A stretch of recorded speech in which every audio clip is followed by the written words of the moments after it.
எல்லாருக்கும் வணக்கம். இன்னைக்கு சூப்பரான மாவத்தல் பயன்படுத்தி ஒரு புளிக்குழம்பு செய்ய போகிறோம். மாவத்தல் வந்து மாங்காய் வத்தல். ஆல்ரெடி நம்ம சேனலில் நான் போஸ்ட் பண்ணியிருக்கேன், இதை எப்படி செய்யணும் அப்படிங்கிறத. அந்த மாவத்தல் காஞ்ச மாவத்தலில் நல்ல ஒரு கிண்ணத்தில் தேவையான அளவு எடுத்துகிட்டு நல்ல சூடான தண்ணியை வந்து அதில் ஊற்றி ஒரு 10 நிமிஷம் வரைக்கும் அதை நல்லா ஊற வச்சுருங்க. அப்படின்னா தான் இது வந்து நல்லா சாஃப்டாக உங்களுக்கு வந்து கிடைக்கும். அது ஊறட்டும். அதுக்குள்ளார நம்ம வந்து இந்த குழம்புக்கு தேவையான கொஞ்சம் பொருளை அரைச்சிக்கலாம்.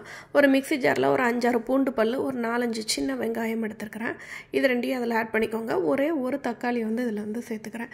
இந்த மூணையும் நல்ல பேஸ்ட்டாக நீங்கள் அரைச்சி தனியாக எடுத்து வச்சுக்கோங்க. இது வந்து இந்த குழம்புக்கு வந்து ஒரு நல்ல டேஸ்ட் கொடுக்கும்.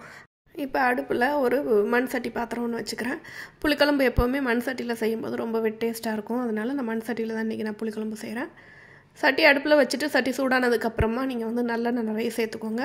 புளிக்குழம்புக்கு நல்லெண்ணெய் ரொம்பவே முக்கியம். ஸோ அதனால் நல்லெண்ணெய் நீங்கள் சேர்த்துட்டு அதுலேயே கடுகு உளுந்தம் பருப்பு வெடிக்க விட்டுட்டு கொஞ்சமாக வெந்தயம் சேர்த்துக்கோங்க. சேர்த்துட்டு கட்டி பெருங்காயம் வந்து நான் சின்ன பீஸாக உடச்சி வச்சுருக்கிறேன், அதை நான் சேர்த்துக்கிறேன். சேர்த்துட்டு ஒரு கைப்பிடி அளவுக்கு பூண்டு சேர்த்துக்கோங்க.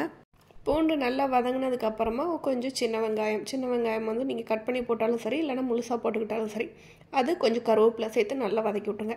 இது எண்ணெயில் கொஞ்சம் நல்லா வதங்கினதுக்கப்புறமா நான் ஃபஸ்ட்டு அரைச்சி வச்சுருந்தோம் இல்லையா, அந்த வெங்காயம், பூண்டு, அப்புறம் தக்காளி, அந்த பேஸ்ட்டை வந்து இதில் வந்து சேர்த்துக்கோங்க.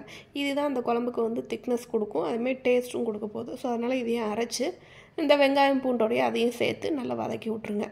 இது ஓரளவு நல்லா வதங்கினதுக்கப்புறமா கொஞ்சமாக மஞ்சள் தூள் சேர்த்துக்கலாம். நான் இதுக்கு காரத்துக்குன்னு சொல்லி தனி மிளகாத்தூள் எதுவும் சேர்க்கல, நான் குழம்புத்தூள் தான் சேர்த்துக்கிறேன். குழம்புத்தூள் வந்து 2 ஸ்பூன் சேர்த்துக்கிறேன். உங்களுக்கு குழம்பு நிறைய வேணும் அப்படின்னா கொஞ்சம் கூட நீங்கள் சேர்த்திங்கன்னா குவான்டிட்டி அதிகமாக உங்களுக்கு கிடைக்கும். குழம்புக்கு தேவையான உப்பு சேர்த்துட்டு கொஞ்சமாக புளி கரைச்சி வச்சு ரொம்ப கம்மியாக வந்து நீங்கள் புளி சேர்த்துக்கோங்க. ஏன்னா நம்ம வந்து மாவத்தல் வந்து சேர்க்க போகிறோம், ஆல்ரெடி அதில் கொஞ்சம் புளிப்பு இருக்கும். ஸோ அதனால் மாவத்தல் சேர்க்கறதுனால நீங்கள் புளியை வந்து ரொம்பவே கம்மியாக நீங்கள் யூஸ் பண்ணிக்கோங்க. தேவைக்கு திருப்பி வேணால் கூட நீங்கள் ஊற்றிக்கலாம். புளியை ஊற்றிட்டு நம்ம ஊற வச்சுருந்த அந்த மாவத்தல் இருக்கு இல்லையா, அது நல்லா ஊறி ஃப்ளெக்சிபிள் ஆகிடுச்சு பாருங்கள். அதை அந்த குழம்புல போட்டு ஆட் பண்ணிக்கோங்க. இது நல்லா கொதி விட்டு வந்து இந்த அளவுக்கு நல்லா எண்ணெய் பிரிஞ்சு வர அளவுக்கு நீங்கள் விட்டிங்கன்னா சூப்பரான புளிக்குழம்பு, மாவத்தல் புளிக்குழம்பு ரெடி ஆகிடுச்சுங்க. பிடிச்சிருந்தா நம்ம சேனலை சப்ஸ்கிரைப் பண்ணுங்கள். தேங்க்ஸ் ஃபார் வாட்சிங்.